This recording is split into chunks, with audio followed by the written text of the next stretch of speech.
Good morning students. Last class में हमने circular queue के बारे में स्टडी की थी। सर्कुलर क्यू भी आपके सिंपल क्यू के सिमिलर ही वर्क परफॉर्म करती हैं। सर्कुलर क्यू वह क्यू है जिसमें क्यू के लास्ट लोकेशन के फुल होने पर न्यू एलिमेंट को क्यू के फर्स्ट लोकेशन पर इंसर्ट किया जाता है।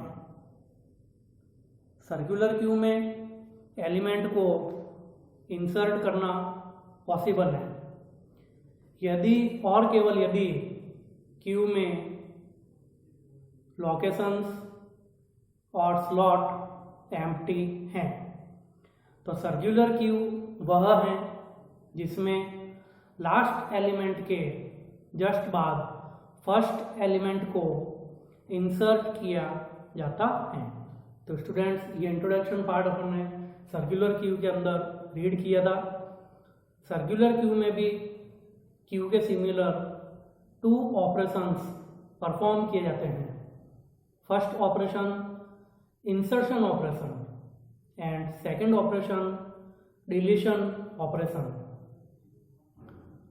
क्यू में एग्जिस्टिंग एलिमेंट्स को फ्रंट से डिलीट किया जाता है एंड न्यू एलिमेंट को रियर से इंसर्ट किया जाता है। उसी प्रकार सर्कुलर क्यू में भी इंसर्ट ऑपरेशन रियर से परफॉर्म किया जाता है एंड डिलीट ऑपरेशन फ्रंट से परफॉर्म किया जाता है। तो स्टूडेंट्स, आज हम इंसर्ट ऑपरेशन परफॉर्म करना सीखेंगे। तो टुडे क्लास का टॉपिक एल्गोरिदम फॉर एडिंग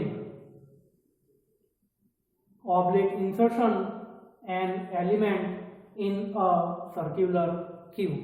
तो सर्कुलर क्यू में एलिमेंट को किस प्रकार इंसर्ट या ऐड किया जाता है उसके एल्गोरिदम के बारे में स्टडी करेंगे। तो उसके एल्गोरिदम, यहाँ पर मैंने एक फंक्शन डिजाइन किया है क्यू इंसर्ट।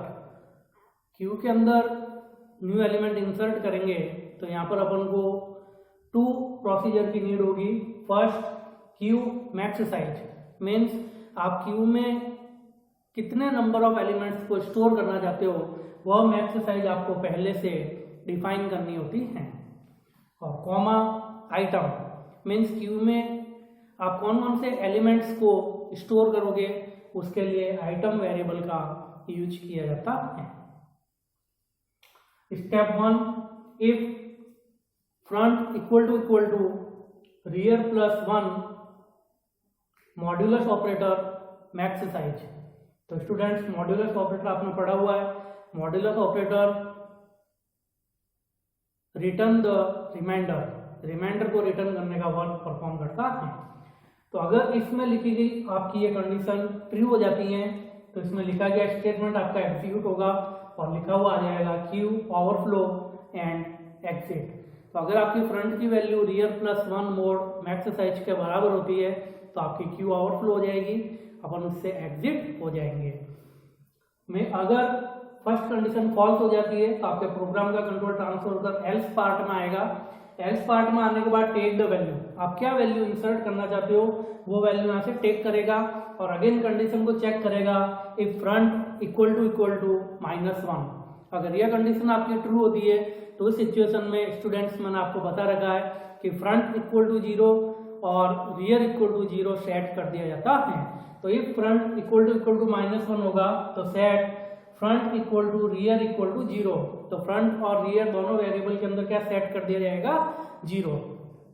लेकिन अगर यह कंडीशन भी आपकी फॉल्स हो जाती है तो आपका कंट्रोल एल्स पार्ट में जाएगा। एल्स पार्ट में क्या किया जाएगा, रियर में 1 का इंक्रीमेंट किया जाएगा। तो इसके लिए स्टेटमेंट लिखा जाएगा rear plus 1 modulus operator max size. तो स्टूडेंट, मैंने आपको बताया था सिंपल क्यू में जब न्यू एलिमेंट को इंसर्ट करते हो तो रियर में 1 का इंक्रीमेंट किया जाता है। तो बहुत अपन लिखते हैं रियर प्लस 1, लेकिन ये आपकी सर्कुलर क्यू है जिसमें आपका न्यू एलिमेंट सर्कुलर वे में क्या होगा, इंसर्ट होगा। इसके लिए आपको एक एक्स्ट्रा यहाँ पर वर्क और करना है, मॉड्यूलस ऑपरेटर मैक्स साइड, ताकि क्या होगा आपका जो एलिमेंट है सर्कुलर वे में क्या होता रहे, इंसर्ट होता रहे। तो इसके लिए इस फॉर्मूला का यूज किया जाता है। This is important formula of circular queue. ये आपके मेन स्टूडेंट्स, ये आपको याद रखना जरूरी है। जैसे आपकी रियर पोजीशन में 1 का इंक्रीमेंट होगा तो उस न्यू रियर पोजीशन पर क्या कर दी जाएगी, आपकी जो भी वैल्यू टेक हुई है उसको उस रियर पोजीशन पर इंसर्ट कर दिया जाता है। तो असाइन वैल्यू, तो आपकी जो न्यू रियर पोजीशन आई होगी उस क्यू रियर पोजीशन पर क्या कर दिया जाएगा, जो भी वैल्यू आपने टेक की थी उसको वहां पर क्या कर दिया जाएगा, असाइन कर दिया जाएगा। तो इस प्रकार सर्कुलर क्यूब में न्यू एलिमेंट को इंसर्ट किया जाता है। अपना वर्क कंप्लीट होकर अपन इस एल्गोरिथम से क्या हो जाएंगे, एग्जिट हो जाएंगे। अब इसको मैं आपको एक डायग्रामेटिकली रिप्रेजेंटेशन से एक्सप्लेन करके बताता हूं। फॉर एग्जांपल मेरे पास ये सर्कुलर क्यू है। इस सर्कुलर क्यू के अंदर मैं 3 एलिमेंट्स को इंसर्ट कर सकता हूं। तो इसमें टोटल 3 एलिमेंट्स इंसर्ट होंगे, जिसमें पहला जो इंडेक्सिंग होगी वो होगी आपकी Q0। इसी प्रकार ये एरे की इंडेक्स है, तो एरे की इंडेक्स 1 by 1 ऑटोमेटिक इंक्रीज होती है। दूसरी इंडेक्स बनेगी आपकी Q1 और लास्ट इंडेक्स बनेगी आपकी Q2। तो इस प्रकार सर्कुलर क्यू में टोटल 3 एलिमेंट्स को इंसर्ट कर सकता हूं। स्टार्टिंग में अपन चेक करते हैं कि अपने पास जो सर्कुलर क्यू है ये अभी एम्प्टी है। तो सर्कुलर क्यू जब आपकी एम्प्टी होती है तो उस सिचुएशन में आपका फ्रंट इक्वल टू -1 और रियर इक्वल टू -1 सेट होता है।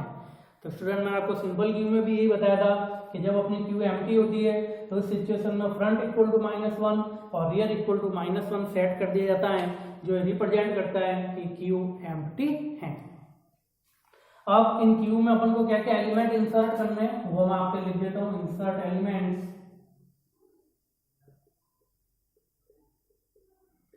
10, 20 एंड 30, ये एलिमेंट्स अपन को यहाँ पर इंसर्ट करने हैं। तो अब एल्गोरिथम को फॉलो करते हैं। If front equal to rear plus 1 modulus operator max size. तो फ्रंट की वैल्यू स्टूडेंट्स अभी क्या है, -1 इक्वल टू रियर की वैल्यू भी अभी आपके पास क्या है, -1 plus 1 modulus operator max size. तो इस सर्कुलर क्यू की मैक्स साइज अभी कितनी है, 3 एलिमेंट्स, इसलिए यहाँ पर आ जाएगा आपका 3। अब इसको यदि अपन सॉल्व करते हैं तो -1 इक्वल टू -1 प्लस 1 जो होता है तो माइनस प्लस माइनस हो जाता है, तो आपकी वैल्यू आ जाएगी 0 मॉड्यूलर 3। तो -1 इक्वल टू 0 मोड 3। तो -1 इक्वल टू, तो अगर फर्स्ट वैल्यू सेकंड वैल्यू से डिवाइड नहीं होती है तो उस सिचुएशन में आपका जो आउटपुट होता है फर्स्ट वैल्यू आती है। तो फर्स्ट वैल्यू आएगी आपकी 0, क्योंकि 0 जो 3 से डिवाइड नहीं होता है। तो इस सिचुएशन में अपन चेक करते तो -1 इक्वल टू 0। तो कंडीशन क्या हो गई, -1 0 के बराबर नहीं है, कंडीशन फॉल्स होता ही इसका मतलब आपका क्या है, क्यू ओवरफ्लो नहीं है, क्यू भरी हुई नहीं है, क्यू एम्प्टी है। तो इस सिचुएशन में आपका ये स्टेटमेंट एग्जीक्यूट नहीं होगा, तो कंट्रोल ट्रांसफर होकर कहां पर आ जाएगा, एल्स पार्ट में। एल्स पार्ट में आकर क्या करेगा, टेक द वैल्यू। तो आपकी क्या वैल्यू टेक करेगा, 10, ये वैल्यू आपके टेक हो जाएगी। अगेन कंडीशन चेक होगी, इफ फ्रंट इक्वल टू -1। तो अगेन अपन कंडीशन चेक करेंगे, इफ फ्रंट इक्वल टू -1। तो फ्रंट की वैल्यू भी अब आपके पास क्या है, -1, और ये कंडीशन चेक कर रहे हैं तो -1 जो आपके -1 के बराबर है, कंडीशन ट्रू होता ही अब क्या होगा, देखो फ्रंट भी 0 पर सेट हो जाएगा और रियर भी किस पर सेट हो जाएगा, 0 पर। तो आपका फ्रंट आ जाएगा 0 पर और रियर भी आपका किस पर आ जाएगा, 0 पर। तो ये आपकी Q0 पोजीशन थी, तो Q0 पोजीशन पर आपका फ्रंट आ जाएगा और Q0 पोजीशन पर आपका रियर आ जाएगा। अब ये स्टेटमेंट आपका एग्जीक्यूट हो गया। अब कंट्रोल यहाँ से ट्रांसफर होकर सीधा असाइन वैल्यू पर आएगा। जैसे असाइन वैल्यू पर आएगा तो क्यू रियर, अब आपकी न्यू रियर पोजीशन क्या आ गई, 0। तो क्यू रियर पोजीशन पर क्या होगी, आपकी वैल्यू को असाइन कर दिया जाएगा। और आपने क्या वैल्यू टेक की थी, 10, ये वैल्यू आपके क्यू रियर पर क्या कर दी जाएगी, असाइन कर दी जाएगी। तो क्यू रियर पर आपके एलिमेंट की वैल्यू आ जाएगी 10। तो इस प्रकार सर्कुलर क्यू में एलिमेंट को इंसर्ट किया जाता है। अगेन यहाँ से प्रोग्राम का कंट्रोल अपना ऊपर जाएगा। अगेन अपन को सेकंड वैल्यू इंसर्ट करनी है 20। तो इसके लिए अगेन स्टेप्स को फॉलो किया जाएगा। वही इफ फ्रंट इक्वल टू अब आपके फ्रंट की वैल्यू अपडेट हो गई है। तो वेरिएबल की जो वैल्यू होती है वो प्रोग्राम एग्जीक्यूशन के टाइम चेंज होती रहती है। तो यहाँ पर अब वेरिएबल की वैल्यू अपडेट हो गई है, फ्रंट इक्वल टू अब फ्रंट पहले आपका -1 था, लेकिन ट्रांसफर होकर अब किस पे आ गया 0 पर, तो आपकी फ्रंट की वैल्यू हुई 0 इक्वल टू रियर की वैल्यू भी अब आपकी क्या है 0 प्लस 1 मोर मैक्स साइज 3। तो 0 इक्वल टू 0 प्लस 1 मोर 3। तो 0 इक्वल टू 1 मोर 3। तो 1 जो 3 से डिवाइड नहीं होता है, इसलिए आपका जो रिजल्ट आएगा वो क्या आएगा 1। तो 0 क्या 1 के बराबर है क्या, कंडीशन फॉल्स। तो फॉल्स होती है आपका कंट्रोल एल्स पार्ट में आ जाएगा। अगेन टेक द वैल्यू, आपकी क्या वैल्यू टेक होगी यहाँ से 20। अगेन कंडीशन चेक होगी इफ फ्रंट इक्वल टू -1। अब फ्रंट की वैल्यू क्या आपके पास 0 इक्वल टू -1। तो ये भी कंडीशन 0 जो -1 के बराबर होता है क्या, नहीं, कंडीशन फॉल्स होते है। आपका कंट्रोल कहां पर चला जाएगा एल्स पार्ट में, और एल्स में लिखे गए स्टेटमेंट को एग्जीक्यूट करता है। एल्स में क्या स्टेटमेंट लिखा है रियर इक्वल टू रियर। तो रियर की वैल्यू आपके पास 0 प्लस 1 मोर मैक्स साइज, तो इक्वल टू 1 मोर 3। तो फर्स्ट वैल्यू सेकंड वैल्यू से डिवाइड नहीं होती है, तो आपकी जो फर्स्ट वैल्यू होगी वही रिजल्ट के रूप में प्रोवाइड की जाती है। तो आपका रिजल्ट आ जाएगा 1। तो रियर अभी आपका कहां पर था 0 पे था, तो अब इसमें इंक्रीमेंट होकर अब आपका रियर कहां पर आ जाएगा 1 पर। अब ये रियर आपका यहाँ से अपडेट होगा, अब रियर आपका आ जाएगा फर्स्ट पोजीशन पर। अब रियर आ जाएगा आपका Q1 पर। तो आपको न्यू रियर पोजीशन प्राप्त हो गई Q1। अब फिर क्या किया जाएगा, उस न्यू रियर पोजीशन पर वैल्यू को असाइन कर दिया जाता है। तो असाइन वैल्यू Q रियर, अब रियर की वैल्यू क्या आ गई 1, तो Q1, और Q1 पे आपने जो वैल्यू टेक की थी वो क्या कर दी जाएगी, असाइन कर दी जाएगी। तो 20 जो है वो आपके Q रियर पर क्या हो जाएगी, असाइन हो जाती है। इस प्रकार सर्कुलर क्यू में एलिमेंट को इंसर्ट किया जाता है। इसी प्रकार थर्ड एलिमेंट इंसर्ट करते हैं 30।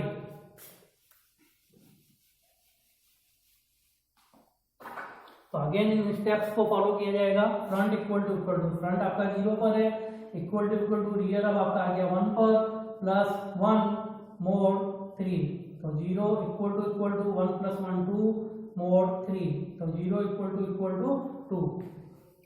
तो कंडीशन फॉल्स होती है आपका प्रोग्राम कंट्रोल एल्स पार्ट में आ जाएगा, वैल्यू को टेक करेगा। आपको क्या वैल्यू इंसर्ट करनी है 30। अगेन कंडीशन चेक होगी इफ फ्रंट इक्वल टू -1।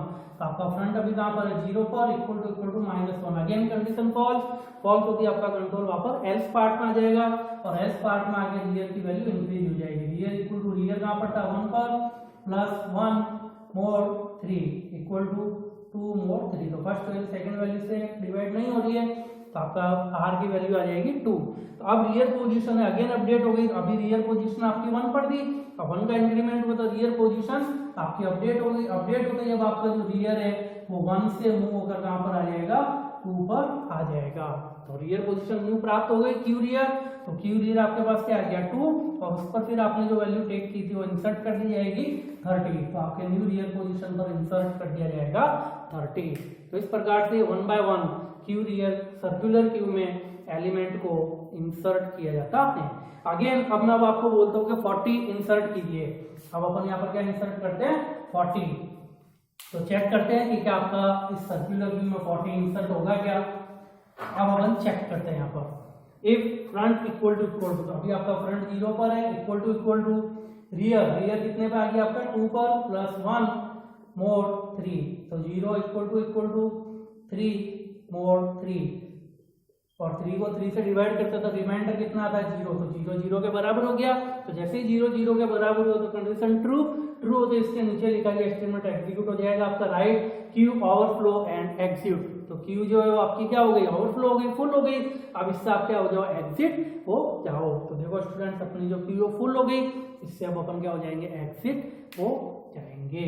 तो इस प्रकार सर्कुलर क्यू में 1 बाय 1 न्यू एलिमेंट को इंसर्ट किया जाता है। तो स्टूडेंट ये इंपॉर्टेंट एल्गोरिदम है जो कि एग्जाम में 100% आती हैं। तो इसमें कुछ भी नहीं करना है स्टूडेंट, बहुत सिंपल एल्गोरिदम है। बस आपको थोड़ा सा जो फॉर्मूला है रियर वाला वो आपको यहाँ पर याद रखना होता है। नेक्स्ट क्लास में हम सर्कुलर क्यू में डिलीट ऑपरेशन किस प्रकार परफॉर्म होता है उसके बारे में स्टडी करेंगे। Thank you.